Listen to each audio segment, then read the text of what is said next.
이거는 여러분들이 과거 속에서 배우면 되는 거죠. 그러면 집값이 언제 떨어지냐? 지금 말했던 거 똑같이.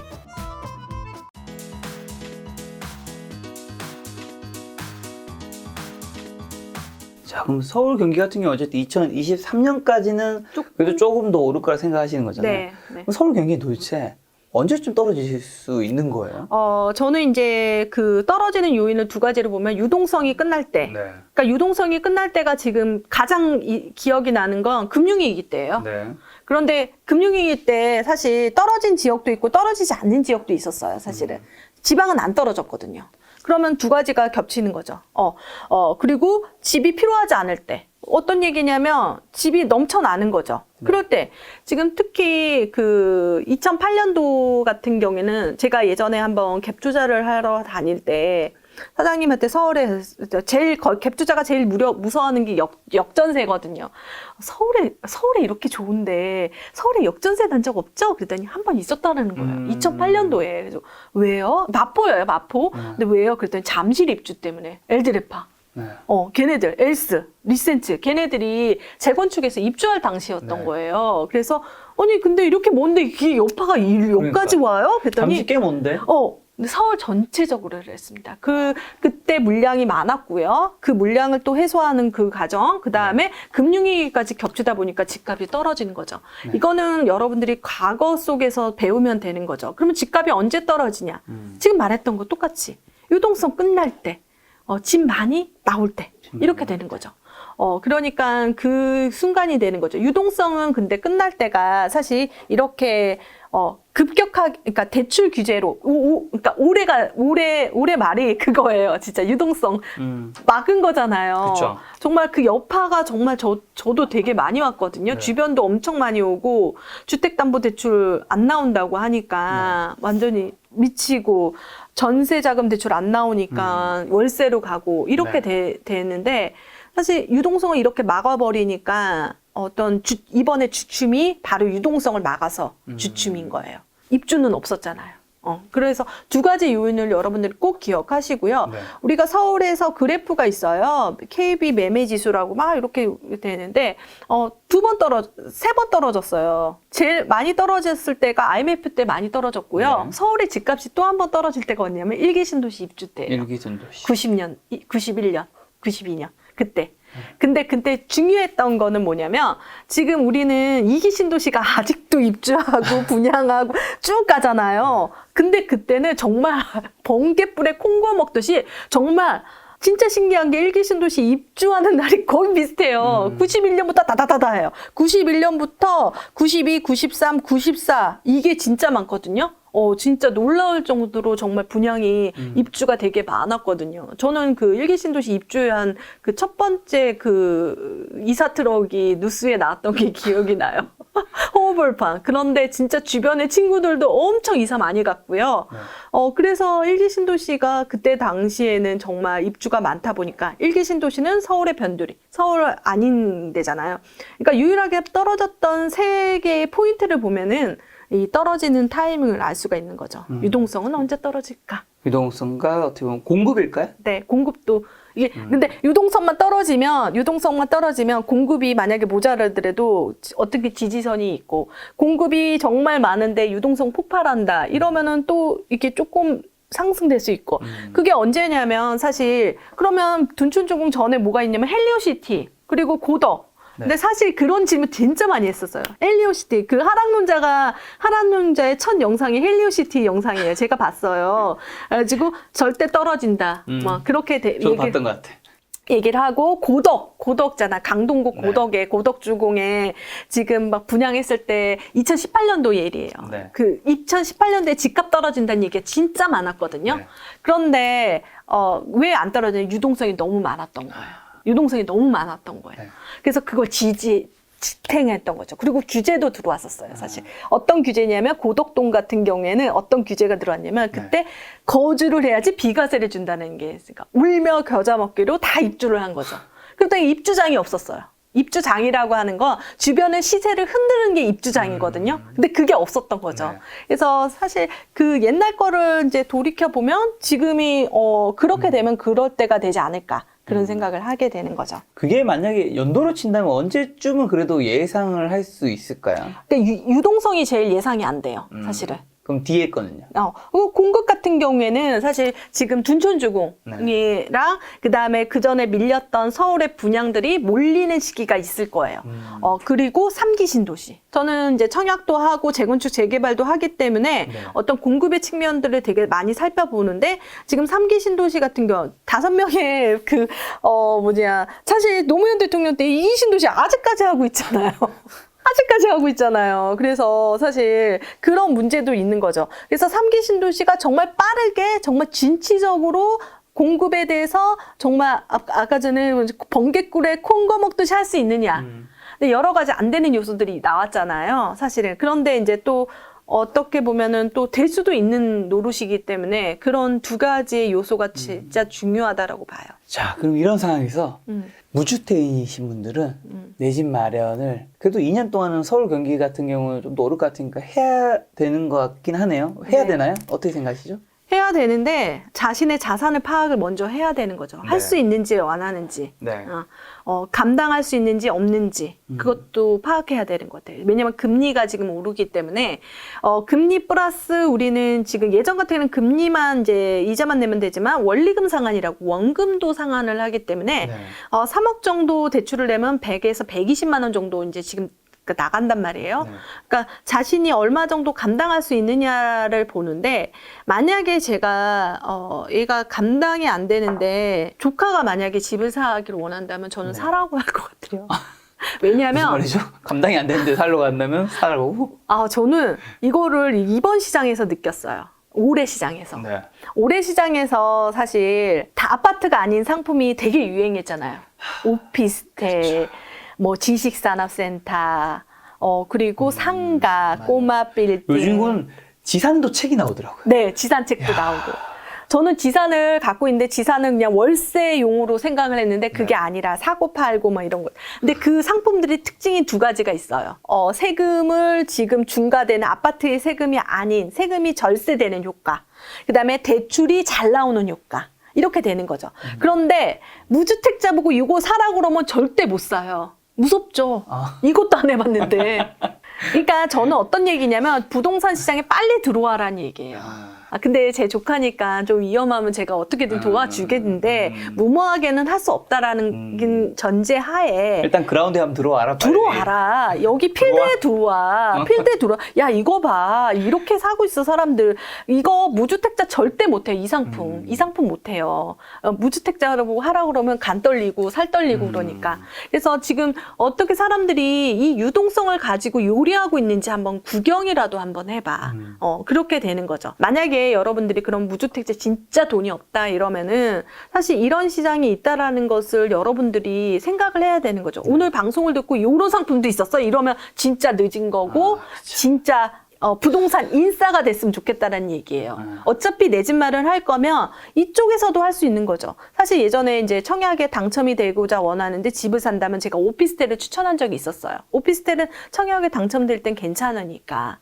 그렇게 해서 사는데 사실 못 사죠. 처음인데 오피스텔 떨어지면 어떡해. 이렇게 되는 거죠. 그런데 지금 이거 같은 이런 상품에 대해서 들어오려면 뭐 들어와서 어떤 경험을 해보는 것도 좋지만 이렇게 사람들이 돈을 하면서 투자를 하고 있구나. 이런 것들도 보면 좋지 않을까. 무주택자들이 이런 시장이 완전 배제된 거예요. 이번에. 그러니까 사실 집을 못 사다 더 속상한데 이런 시장에서도 더 그렇게 되는 거죠. 맞아.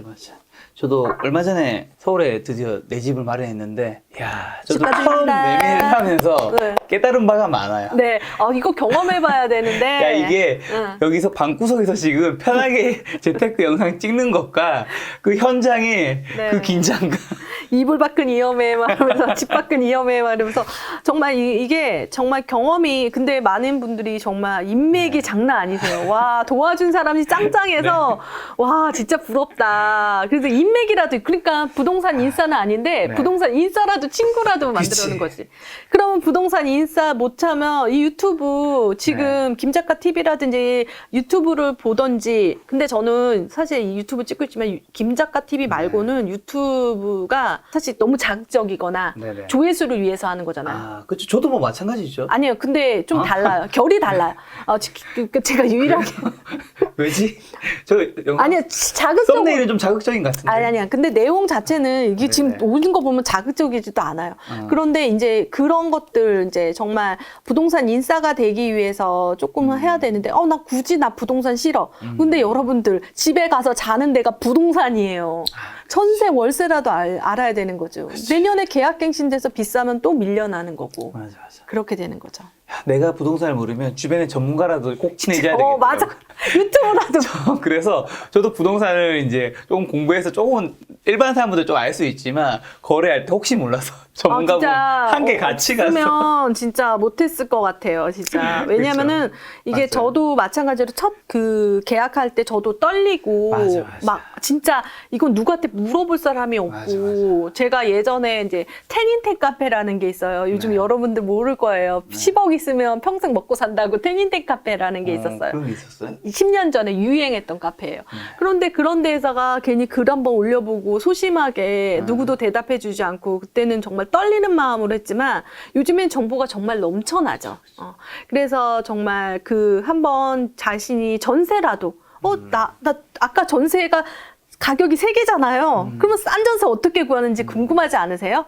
저는 실제적으로 그런 일을 겪었어요. 제가 임대사업자 물건이었는데 5%밖에 못 올리는 거예요. 그래서 사장님한테 이제 딱 물건을 주면서 그 친한 사장이면 아니었는데 그분한테 이제 예전에 거래했다. 저 하루만 드릴게요. 다른 데다가 내놓을 거예요. 그러면 절대 하지 말라는 거예요. 그러더니 5분 만에 전화 와서 계좌를 달라는 거예요. 너무 싸니까 그 물건이.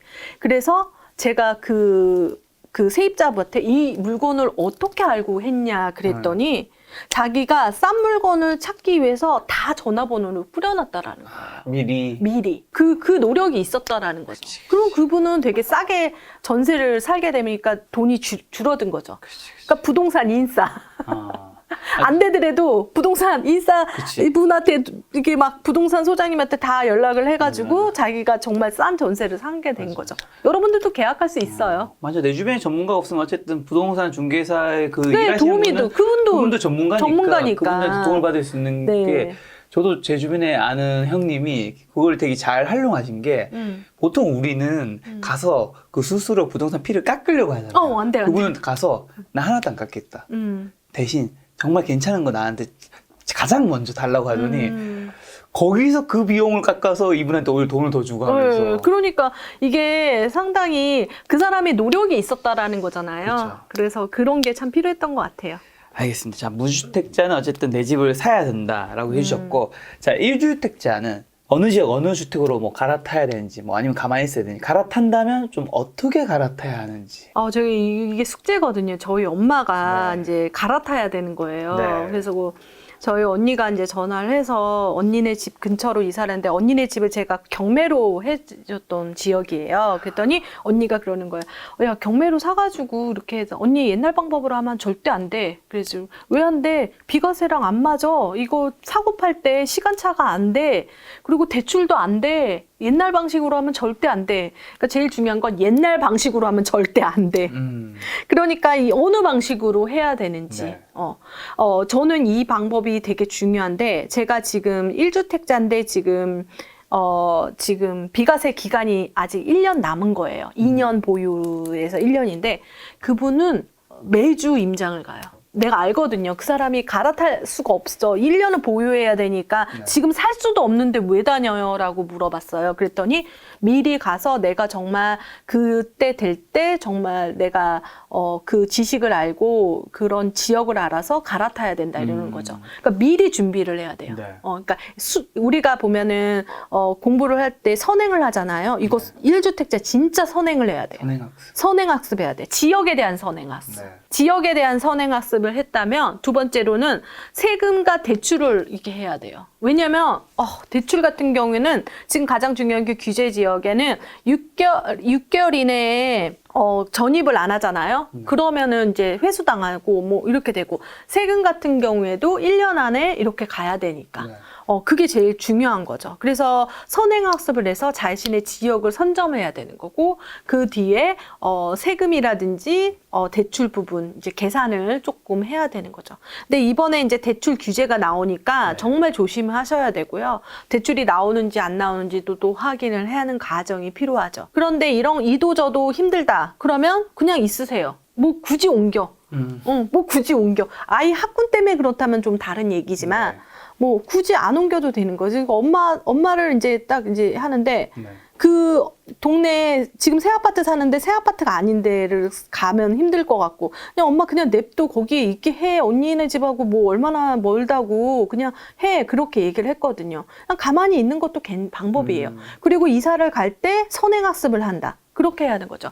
그 전에 이제 돈도 모아야 되고 선행학습 그걸 꼭 해야 되는 것 같아요. 근데 원래 집주 근접이라고 자기 그 사는 곳이랑 직장하고 같아야죠. 같아야 되잖아요. 진짜 그거는 정말 지금 대한민국에서 내 집 마련하는데 가장 기본 원칙인 것 같아요. 네. 같아야 되는데 저 항상 궁금한 거는 너무 항상 우리가 집을 갈아탄다라는 거는 나보다 상급지로 가잖아요. 근데 상급지가 직장간 몰 수도 있는 거 아닌가? 네, 그거 질문 너무 좋다. 어떤 얘기냐면 상급지가 뭐예요? 라고 질문하시는 분들이 있어요. 네.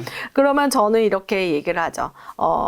서울에 25개구가 있으면 네. 25개구의 평당가를 쭉 나열해요.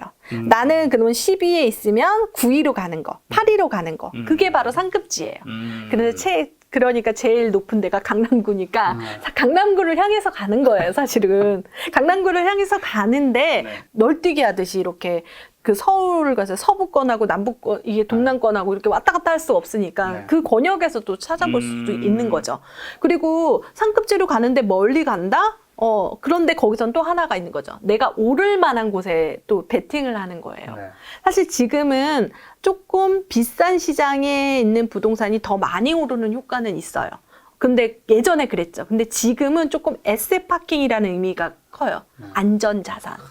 그러니까 굳이 내가 멀어지는데 꼭 거기 해야 돼? 근데 안전자산이 이 개념으로 간다면 또 갈아탈 수는 있는 거죠. 안전자산으로 사신 거잖아요. 내 집 그쵸. 마련. 그게 또 하나의 투자 포인트예요. 나중에 오를 만한, 지금은 덜 오르더라도 나중에는 정말 더 오를 만한 곳에 더 투자를 하는 개념이겠죠. 상급지라는 개념이. 그래서 직주 근접 같은 경우에 멀어지면 또 고민을 하게 되는 것 같아요. 제가 요즘에 부동산 하신 분들 만나 뵈면 강남 같은 경우는 뭐 유명한 동네 뭐 압구정도 있고 반포도 있고 여러 데가 있는데 그런 데가 국민 평수가 언젠가는 100억 시대가 온다 뭐 이런 얘기도 들어봤는데 그런 시대가 올 수도 있다 생각하세요? 네, 할 수 있다고 봐요. 저는 예전에는 그렇게 생각 안 하는데 네. 어떤 걸 봤냐면 한 20년 전에 그러니까 집문서가 이제 계약을 했는데 집문서가 계약인 거예요. 그러니까 그 집문서에 예전에 분양계약서가 들어가 있는 거죠. 20년 전 분양계약서가 6천만 원. 지금 얼마인데? 지금 20억? 이러니까 사실 그런 시장이 그 단위만 달라질 뿐이지 어떻게 보면은 다 이게 업그레이드 되는 거죠.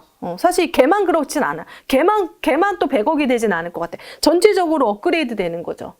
제가 그래서 갈아타려고 봤더니 엄마네 집에 올라서 되게 좋았죠. 그랬더니 갈아타려고 봤더니 여기도 많이 올랐어.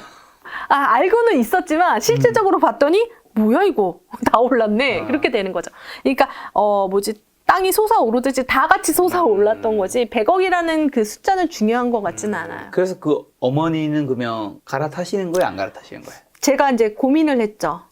근데 엄마는 이제 사실 다운그레이드를 해야 될 것 같아요. 왜요? 왜냐하면은 그 집으로 깔고 있는 돈보다는 집으로 해서 노후를 해결하려고 했던 집이었기 때문에 그거에 대해서 수긍을 하느냐 안 하느냐 네. 그리고 그 새 집이냐 그 다음에 구축이냐 이거를 또 생각을 해주셔가지고 해야 되는데 부모님 설득하는 게 진짜 어려워요. 그래서 그거는 좀 많이 이제 설득하는 것보다 이해를 시켜서 그것을 이해를 하시면 하는 거고 좀 다른 것 같아요. 일반적인 내 집 마련하고는. 자, 그럼 마지막 분들이죠. 네. 다주택자분들은 좀 어떻게 됩니까? 다주택자. 버틸 수 있으면 버티고 존버라고 하죠. 네. 존버하다가 줄일 수 있으면 줄여야 되고. 네. 뭐 저는 제 매도 계약은 뭐냐 그러면 1년에 한 채씩 파는 게 제 매도 계획이에요. 그래서 지금 이 초창기 때 1월 달에 매도할 거를 이제 내놨거든요. 네. 그래서 그게 오를 거라고 생각하지만 저는 매도를 해요.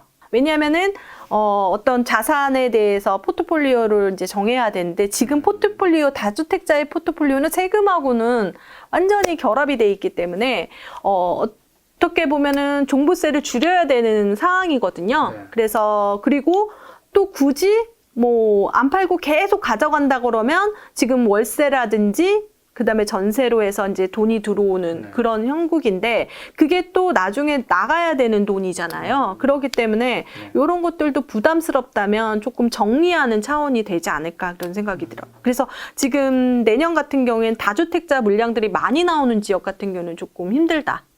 그런 생각이 들어요. 그래서 다주택자 같은 경우에는 버틸 수 있으면 버텨. 하지만 줄일 수 있으면 한 번씩 줄여. 그거죠. 그럼 지금 다주택자분들 중에서 지금도 지방의 아파트 좀 저렴한 거 이런 거 사고 계신 분도 있지 않나요? 네, 그거는 이분들은 어떻게 살 수 있는 그건 세금에 별로 안 적용되는 건가요?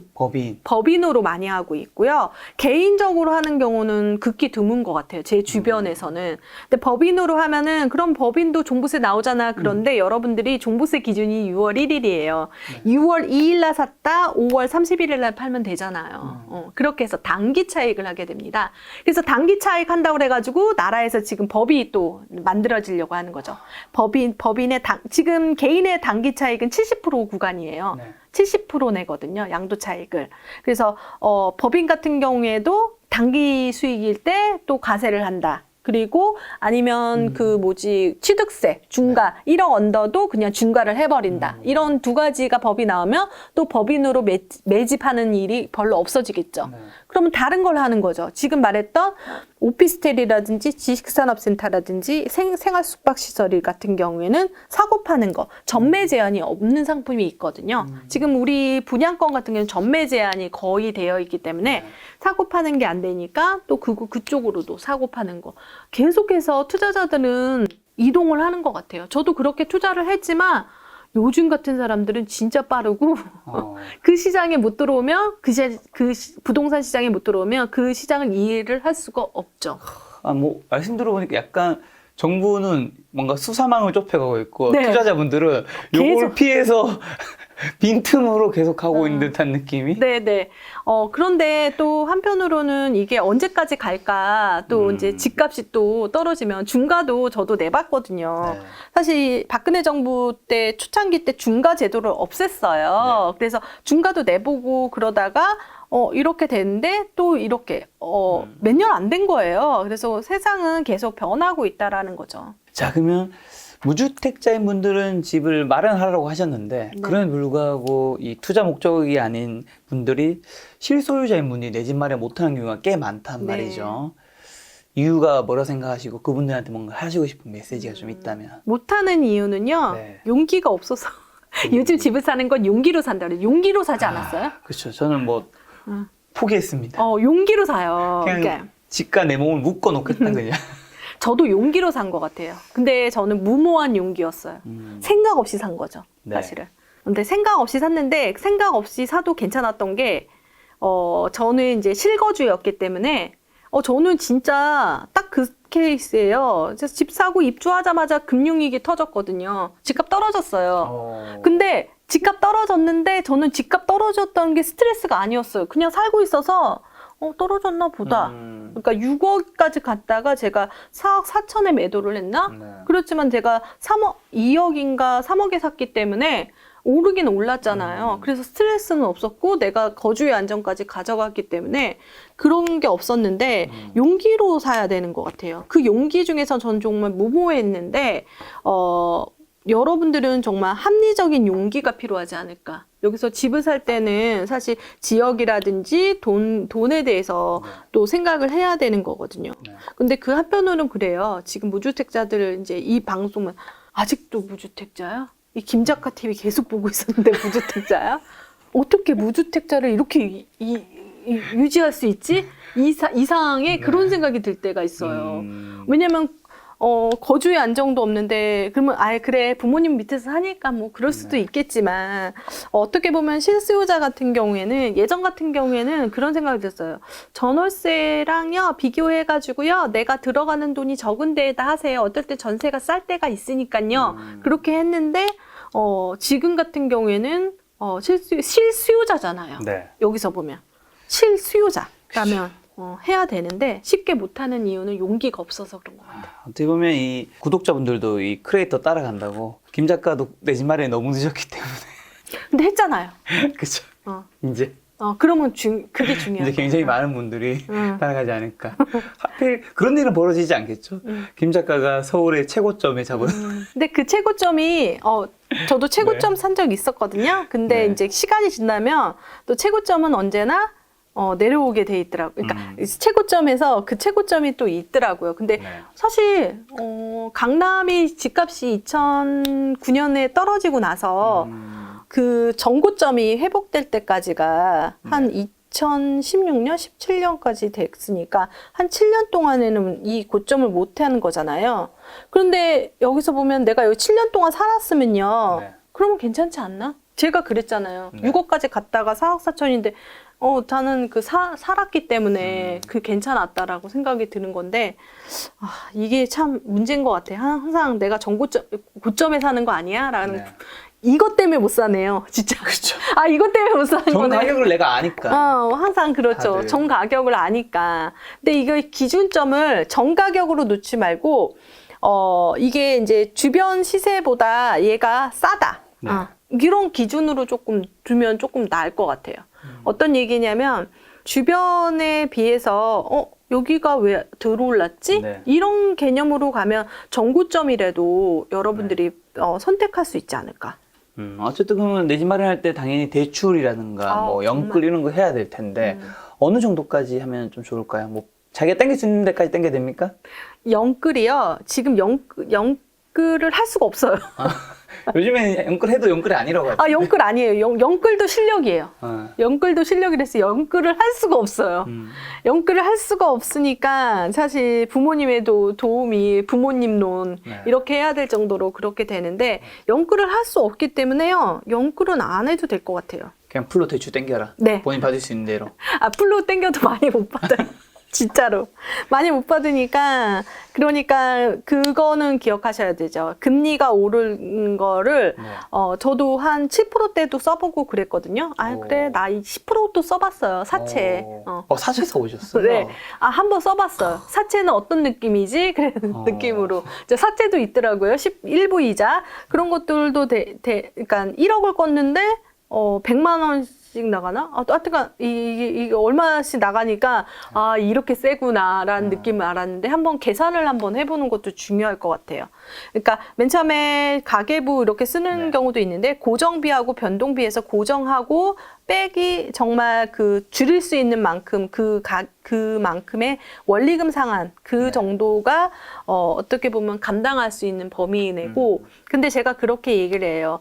지금 연봉을 생각하는데 네가 10년 뒤에도 그 연봉 받을 거야? 아니잖아요. 좀 더 왜냐하면은 DTI라든지 그런 것들도 미래의 소득을 가져다 쓰는 거거든요. 그래서 미래의 소득이 내가 어느 정도 벌 수 있는지를 생각하고 연끌 지금 할 수도 없어서 사실 그렇습니다. 할 수도 없어요, 연끌을. 그럼에도 불구하고 내 집 마련 안 하시는 분들은 대출 또 무섭다고 생각하시는 분들 저는 있다고 생각을 하는데 그런 분들이 요즘에도 있을 텐데 그런 분들은 어떻게 하면 좀 마인드 전환할까요? 이거는 주변에서 집을 살 때 그것들을 계속 봐야 되는 거죠. 네. 이 대출의 무서움을 저희 엄마가 맨 처음에 이제 청약에 당첨되고 중도금의 개념, 잔금의 개념을 설명하는데 3년이 걸렸습니다. 4억이라는 분양가가 있는데 내가 4억이 없는데 어떻게 해야 되냐.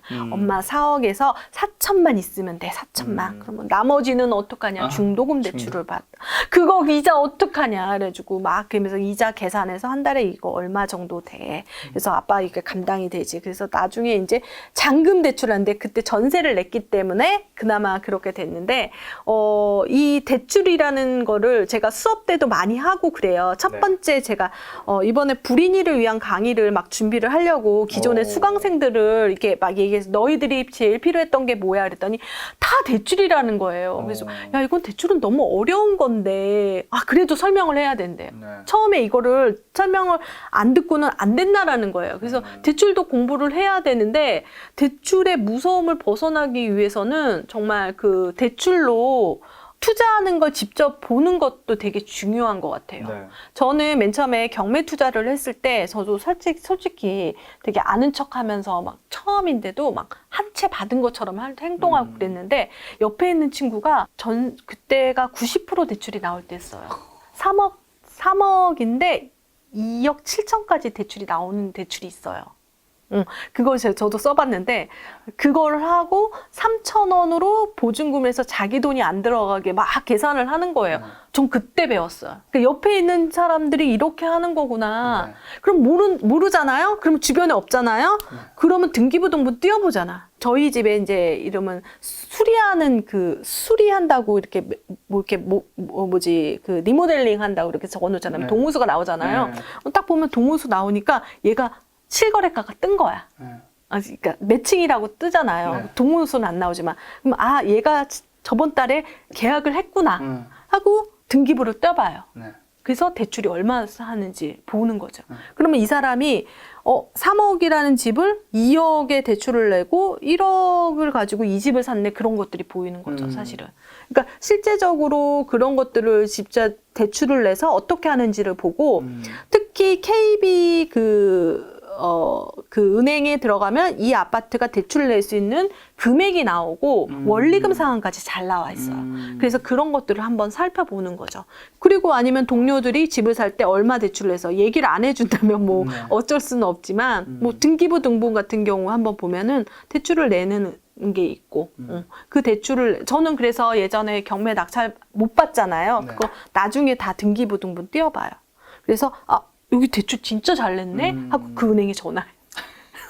이거 대출 어떻게 이렇게 냈어요? 그러면서 그래서 직접 그 대출을 낸 적도 있어요. 예전에 대출 상품이 많았을 때는. 그러니까 지금 사람들은 그런 것도 아는 거죠. 지금 집을 살 때 요 정도는 대출을 내는구나. 이런 것들도 알 수 있는 거죠. 저는 요즘 드는 생각이 재테크 방송 찍으면서 한 가지 배운 거는 야 자본주의 시대에서 그 부자가 되려면 남의 것을 빌려야 되는 거구나. 그게 레버리지. 그게 레버리지인데 남의 그 돈을 빌리면 뭐 대출이든 그게 레버리지든 뭐 그게 되는 거고 어떻게 보면 사업하시는 분들은 남의 시간을 빌리는 거잖아요. 맞아요. 그거죠. 그 다음에 뭐 플랫폼 회사들 중에 어떤 회사들은 남의 콘텐츠를 빌리는 거고 그러니까 남의 것을 가져와서 해야지 내 것으로만 하려고 하면 할 수 있는 게 너무 한계가 있고. 저는 그래서 아들이 만약에 취직을 하잖아요. 그럼 마이너스 통장이라든지 신용대출 얼마나 낼 수 있는지 확인해 보라고 할 거예요. 너의 신용이야. 너 그러면 내가 연봉이 또 내년에 오르면 엄마 나 3천 나온대. 나 4천 나온대. 너의 신용이고 너의 가치야. 이 정도 나오는 건 땡큐야. 그러면 근로에 대해서 소중함을 느끼겠죠. 자, 그러면 좋은 입지 선택하는 뭐 기준이라든가 좀 그다음에 뭐 지역까지 정해졌으면 좀 그 안에서 어떤 주택 좀 골라야 될까요? 좋은 입지라는 거는 입지라는 말 자체를 생각하면 경제 활동을 하는 거예요. 그러니까 예전에 조선 시대는 정치적인 거죠. 우리 서울, 육조거리 막 이러고 지방 가면 사또 거기가 중심이잖아요. 그리고 시장이 아니었잖아요. 근데 지금은 어떤 경제 활동을 많이 하는 곳인 거죠. 그래서 그 경제 활동을 많이 하는 게 바로 일자리죠. 일자리가 많은 곳이죠. 그런 곳들이 입지를 선택하는 기준이 되는 건데 현재의 일자리가 있고요. 미래의 일자리가 있어요. 그 미래의 일자리가 바로 좋은 입지가 될 수 있는 거죠. 지금은 아니더라도. 부동산은 미래 가치예요. 지금 현재 가격으로 사는 것보다 여러분들이 가격이 오르길 원한다면 좋은 입지의 기준은 일자리, 미래의 일자리가 늘어나는 지역이죠. 그 단편적인 예로 판교 테크노밸리였어요. 판교가 그렇게 뜨거울지는 몰랐습니다. 그렇죠. 근데 저는 그걸 알긴 알았어요. 왜냐면 제가 직장을 외국인 회사를 마지막에 다녔을 때 그 그 사장님께서 1,000명을 내렸어요. 판교에 무조건 입주한다. 뭐 이렇게 하는 거죠. IT 기업이었거든요. 그래서 그렇게 좋은 데인가? 그런 생각을 했었죠. 그러니까 나중에 봤더니 판교가 그렇게 이제 입주를 하는 걸 보고 사실 그 입주할 당시에도 그 분당에 이제 그때 당시에 이제 투자에 대한 가치를 가지고 있었지만 막 미래 입주 때문에 눌림목도 있었고 막 이런 상황이었는데 바로 상승 가치가 이게 올라가더라고요. 그래서 그런 미래의 일자리가 생기는 곳이 어딜까라는 고민을 하게 되는 거죠. 그래서 쉽게 생기지는 않더라고요. 일자리 같은 게. 왜냐하면은 예를 들어서 SK 하이닉스 같은 경우에는 뭐 구미에 그냥 땅 이만큼 줄게 와 공짜로. 근데 안 갔잖아요. 용인을 가는 거죠. 그러니까 사람들이 구미까지 가면 다 이탈을 해버리는 거죠. 네. 일자리도 쉽게 정할 수는 없는 거잖아요. 그러니까 그런 일자리가 생기는 곳들이 가장 제일 중요하다라고 봐요. 미래의 가치라는 거죠. 근데 요즘 뭐 재택근무라고 하는데 저는 코로나 때문에 부동산 가격이 뭐 떨어진다 뭐 이렇게 얘기하지만 제가 비대면으로 한 22년 동안 이렇게 하다 보니까 대면이라는 소중함이 더 느껴져요, 진짜. 그래서 미래의 일자리가 생기는 거, 기존 일자리가 있는 것도 제일 좋은 입지고, 만약에 선택한다면 미래의 일자리겠죠. 미래 일자리는 늘어나는 뭐 지역이라든가 아니면 늘어나는 걸 우리가 좀 미리 알 수 있는 신호? 지표는 뭐가 있어요? 그거는 대기업이 이제 공장을 한다거나 평택 고덕 같은 경우죠. 평택 고덕 같은 경우에는 맨 처음에 그런 이슈 때문에 한번 이렇게 올랐거든요. 그러다가 규제를 맞고 떨어졌었어요. 그리고 진짜 평택 같은 경우에는 공급이 많다 보니까 바닥을 길 정도로 정말 미분양이 많았는데 상승을 하다 보니까 그쪽 지역하고 이제 상승을 했는데 그쪽 라인하고 그다음에 뭐 지식산업센터들이 모여 있는 그런 곳들도 많이 오를 가능성이 높죠. 동탄 같은 경우는 힘을 제가 동탄에 이 허벌판 어떻게 다 채워지나? 다 채워지고 어떻게 이렇게 가격이 이렇게 되지? 막 저도 놀랄 때가 있는데 거기 안에 이제 일자리들이 생기는 걸 보면은 다르다라는 게 느껴져요. 지금 같은 경우에는 제2의 판교 이런 것들도 되게 많이 생겼어요. 그러니까 일산 뭐 그 장항지구라든지 킨텍스라든지 아니면 뭐 양주라든지 구리라든지 이런 것들도 생기는데 정말 일자리들이 많이 생길 만한 곳들을 생각하게 된다면 지금은 저는 용인도 하이닉스 공장이 들어오고요. 그 다음에 평택 고덕, 그 다음에 동탄 이쪽 라인이 조금 미래의 일자리가 될 수 있을 것 같아요. 그리고 지금 채워지는 일자리로는 마곡은 아직 덜 채워졌거든요. 그러니까 마곡도 솔직히 계속 채워진다면 더 좋겠죠.